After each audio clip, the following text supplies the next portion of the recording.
ఏడిపించిండు పిల్లలు ఏడిపించిండు ఆ శంకరుడు అమ్మవారు పార్వతమ్మకు ముఖమందు పసుపు పెట్టి బియ్యం పోసి పార్వతమ్మను తీసుకొని బిడ్డవు లోపల ఉన్నాడే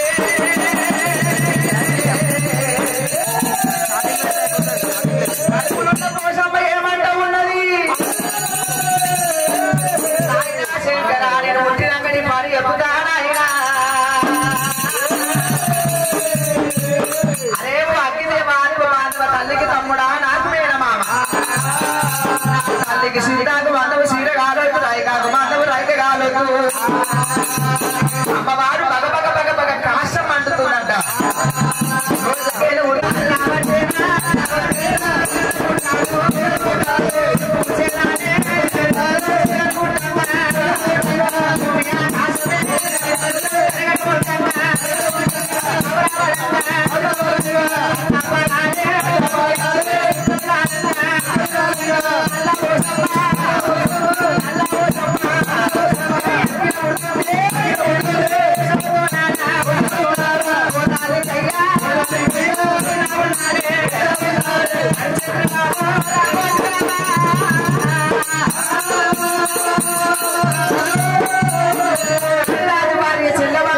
కోటి దేవతలు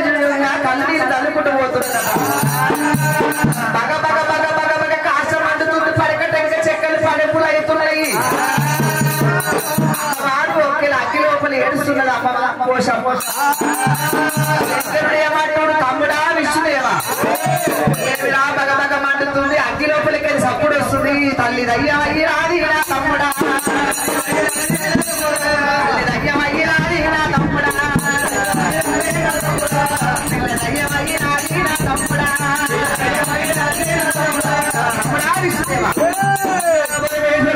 అమ్మవారు భారతమ్మలేదు కనుకనేవి తప్పు చేయబోదు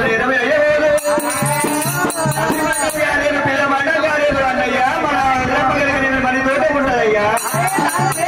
పెళ్ళంతా బాగా మంటలు కోసం ఏమంటున్నారు ఆయన ఏ నోటితో నన్ను నీ పెళ్ళి అంతా బాగా బాగా మండవాలి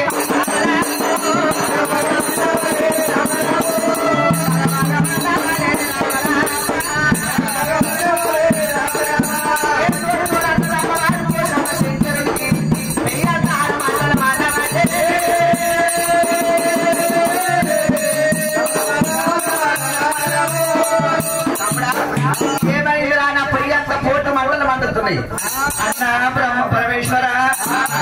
వదిలేంటే కనుక రేమి తల్లితో సమానం తల్లి కనుక రేమి తప్పు చేయబోదంటే నమ్మబోతివి మాట్లాడుతున్నాయి నీ నోటి ఎప్పుడు వచ్చిందో అదే కోడి మంటలు పండుతున్నాయి ముందు రాకుండా కనుక రేమి మనతోటి ఉంటే కలిసి ఆశ తీసుకుపోయి కలిసి సంసారం చేసుకుంటాను వేడుకొని మూడు నొప్పులు మంది మాయమైపోతుంది తల్లి పిల్ల బట్టలు ఉంటే కైలాసం తీసుకోను ఏలుమంటవా అన్నప్పుడు ఒకసారి పోతంత పోత సజ్జగిందలో మక్కిందులో పోత పోసిన అమ్మవారు పార్వతమ్మ అమ్మవారి నల్ల పోషమ్మ శివుడికి మహిమ చూపిస్తుంది ఒకసారి ఒక అన్ను ఒడగొట్టింది ఒకసారి మా మడమ చూడ ముట్టించినది మహిమ తెలుసుకుని అనుకున్న అమ్మవారు పోషమ్మ పోషమ్మ